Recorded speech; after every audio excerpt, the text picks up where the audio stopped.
단돈 1달러입니다. 세계 최대 크레인을 사는데 들어간 돈이 고작 커피 한 잔 값도 안 되는 1달러였어요. 높이 137m, 무게 7,560톤, 보잉 747 비행기 42대를 합친 것보다 무거운 괴물 같은 크레인을 스웨덴은 그냥 내다버렸습니다. 25년 동안 전 세계 어느 나라도 거들떠보지 않았던 이 철골 덩어리를 한국이 주워왔고, 그 결과 지금 한국 조선업은 수주 잔액만 180조 원을 넘기며 세계 정상에 올라섰습니다. 도대체 어떻게 이런 일이 가능했던 걸까요? 오늘은 한때 세계를 호령하던 조선강국 스웨덴의 몰락, 그리고 그 폐허에서 한국이 어떻게 180조 원짜리 산업을 일궈냈는지 이야기해보겠습니다.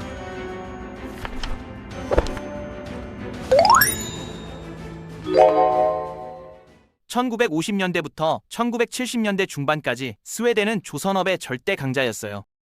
전 세계 선박시장 점유율 8에서 10%를 꾸준히 유지하면서 독일, 이탈리아, 영국과 어깨를 나란히 했고, 그 중심에 코쿠스라는 조선소가 있었습니다. 말매 항구에 자리 잡은 이 조선소는 1952년에서 1953년 사이 세계에서 가장 많은 톤수를 생산한 조선소로 기록됐을 정도로 엄청난 규모를 자랑했거든요.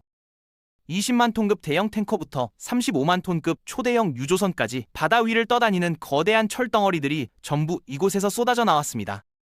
코쿰스의 상징은 바로 골리앗 크레인이었어요. 1973년에서 1974년 사이에 건설된 이 크레인은 높이가 137m로 45층 건물과 맞먹었고, 한 번에 1600톤을 거뜬히 들어올리는 괴물이었습니다.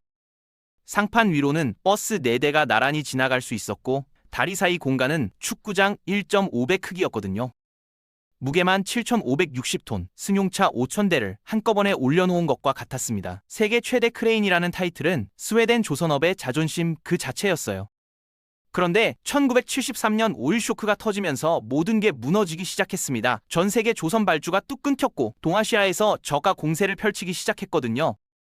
스웨덴은 높은 인건비와 복지 비용을 감당할 수 없었어요. 1977년 정부가 직접 나서서 국영 조선 회사를 만들어 구조조정을 시도했지만 역부족이었고, 결국 1986년 코쿰스는 민간 조선 생산을 완전히 중단했습니다. 한때 세계를 호령하던 조선 강국이 역사 속으로 사라지는 순간이었어요.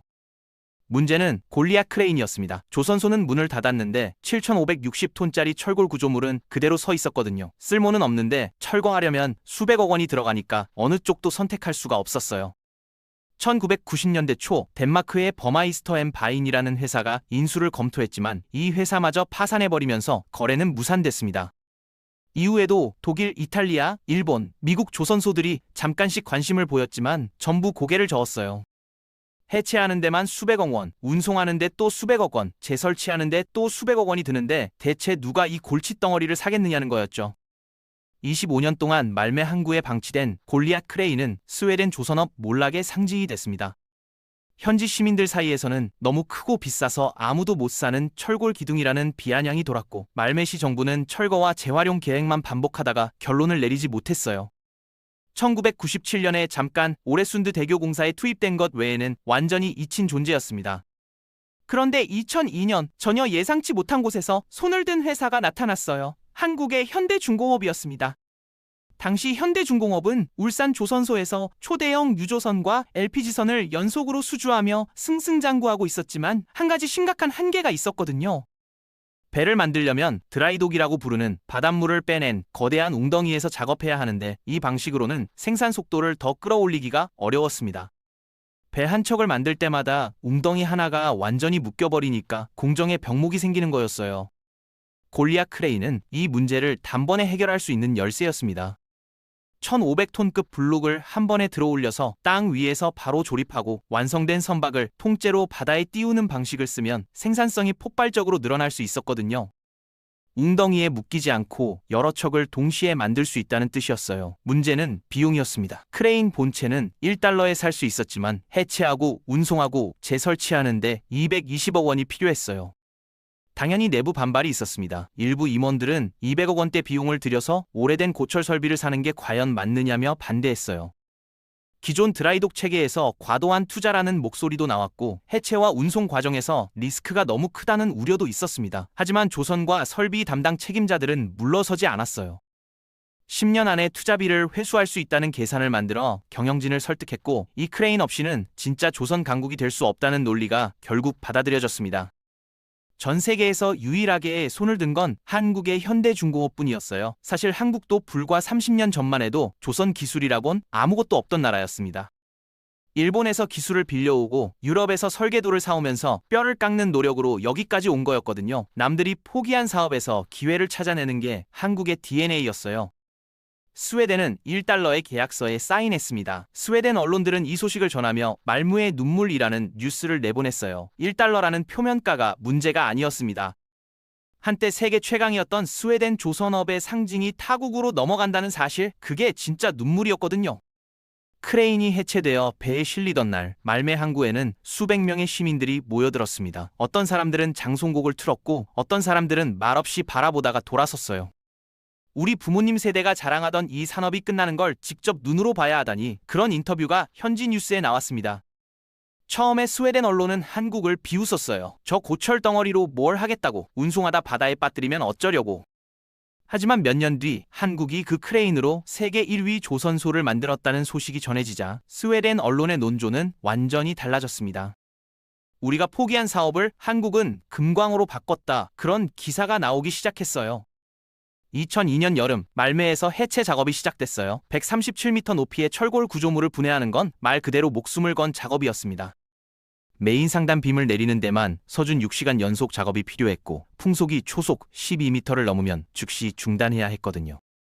독일, 이탈리아, 스웨덴, 영국, 벨기에, 스페인, 러시아, 중국, 일본, 한국까지 10개국에서 온 기술자 수백 명이 투입됐습니다. 바람이 불 때마다 심장이 멎을 것 같았다는 게 당시 작업자들의 회상이었고, 137m 높이에서 살아서 내려가자라는 말이 인사처럼 오갔어요.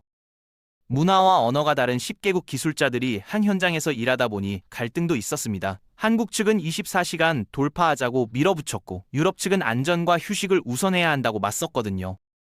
하지만 어느 순간부터 분위기가 바뀌었어요. 한국 현장 책임자가 이건 20년에 한 번 나오는 기회다, 같이 살리고 같이 성공하자라고 말했고, 그 뒤로 유럽 기술자들도 자발적으로 야간 작업에 참여하기 시작했습니다. 해체가 끝난 크레인은 8,000톤에 달하는 철제 구조물 형태로 대형 화물선에 실렸습니다. 스웨덴에서 비스케이만을 거쳐 지브롤터, 스에즈 운하, 인도양 일본해를 지나 울산까지 40일간의 항해가 시작됐어요. 장거리 운송 중 폭풍이나 파도로 구조물이 균형을 잃으면 바다에 가라앉을 수도 있는 상황이었습니다. 해양 전문가들은 무게중심과 배치를 꼼꼼히 계산했고, 기상예보를 24시간 모니터링하며 항로를 조정했어요. 결국 40일간의 항해 끝에 단 한 번의 사고 없이 울산에 도착했습니다. 울산에서의 재조립은 또 다른 전쟁이었어요. 여름철 기온 30도 이상, 습도 80%가 넘는 환경에서 100m가 넘는 철골 구조물을 세워야 했거든요. 바닥에서는 체감 온도가 50도 안팎까지 올라갔습니다. 강철 구조 위로 달궈진 공기가 피어오르고 100m 높이에서 내려다보는 조선소는 하나의 거대한 용광로 같았어요. 매 2시간마다 강제로 휴식과 수분 보충을 해야 했고, 현장 인근에는 응급의료팀이 상시 대기했습니다. 한 작업자는 집에 있는 아이 생각이 날 때마다 이 크레인이 서는 날 꼭 데려와서 보여줘야겠다고 마음먹었다고 해요. 그게 버틸 수 있는 이유였다고요. 문제도 터졌습니다. 해체와 운송 과정에서 일부 부품이 살짝 휘어졌고, 재조립할 때 서로 맞물리는 부분의 크기가 딱 맞지 않는 문제가 생겼거든요. 현대중공업 설계팀과 외국 기술자들이 컴퓨터로 설계도를 맞춰보고 현장에서 직접 재면서 부품을 하나하나 깎고 다듬었어요. 어긋난 부분은 용접으로 이어붙이고 보강제를 덧대서 맞췄고, 시운전할 때 크레인이 흔들리는 문제가 생기자 지지대 각도를 다시 조정해서 해결했습니다. 24시간 3교대 작업, 기존 선박 건조 공정과의 공간 조율까지 6개월에서 9개월에 걸친 재조립 끝에 골리앗 크레인은 울산에 우뚝 섰습니다. 그렇다면 이 크레인이 한국 조선업에 가져온 변화는 뭘까요? 핵심은 땅 위에서 바로 배를 만드는 방식의 도입이었습니다. 기존에는 바닷물을 뺀 거대한 웅덩이 안에서 선박을 하나씩 건조해야 했어요. 웅덩이 하나가 한 척에 묶여버리니까 생산 속도에 한계가 있었거든요. 그런데 골리앗 크레인이 들어오면서 완전히 달라졌습니다. 1,500톤급 블록을 땅 위에서 한 번에 들어올려 조립하고 완성된 선박을 통째로 바다에 띄우는 방식이 가능해진 거예요. 예전에는 LPG 운반선의 화물창을 서너 개로 나눠서 따로 장착했는데, 골리앗 크레인 덕분에 1,500톤짜리 화물창 전체를 한 번에 탑재할 수 있게 됐습니다. 밀리미터 단위까지 정밀하게 조절할 수 있어서 품질도 올라갔고 공정시간은 획기적으로 단축됐어요. 같은 선박을 더 빠르게, 더 저렴하게, 더 안전하게 만들 수 있는 구조가 완성된 겁니다. 이게 바로 한국 조선소가 아시아와 중동, 유럽 선주들에게 고품질과 확실한 납기의 대명사로 인식되기 시작한 배경이에요. 결과는 숫자로 증명됐습니다. 2025년 한국 조선업 수출은 318억에서 320달러, 우리 돈으로 약 45원을 기록하며 사상 최대치를 찍었어요. 전년 대비 22에서 25% 성장한 수치고 한국 전체 수출에서 조선이 차지하는 비중이 17에서 18%에 달합니다. 반도체와 함께 한국 수출의 양대축이 된 거죠. 현대중공업, 삼성중공업, 하나오션, 3사의 수주잔액만 135조에서 140조 원, 여기에 연간 수출액을 더하면 180조 원이 넘습니다.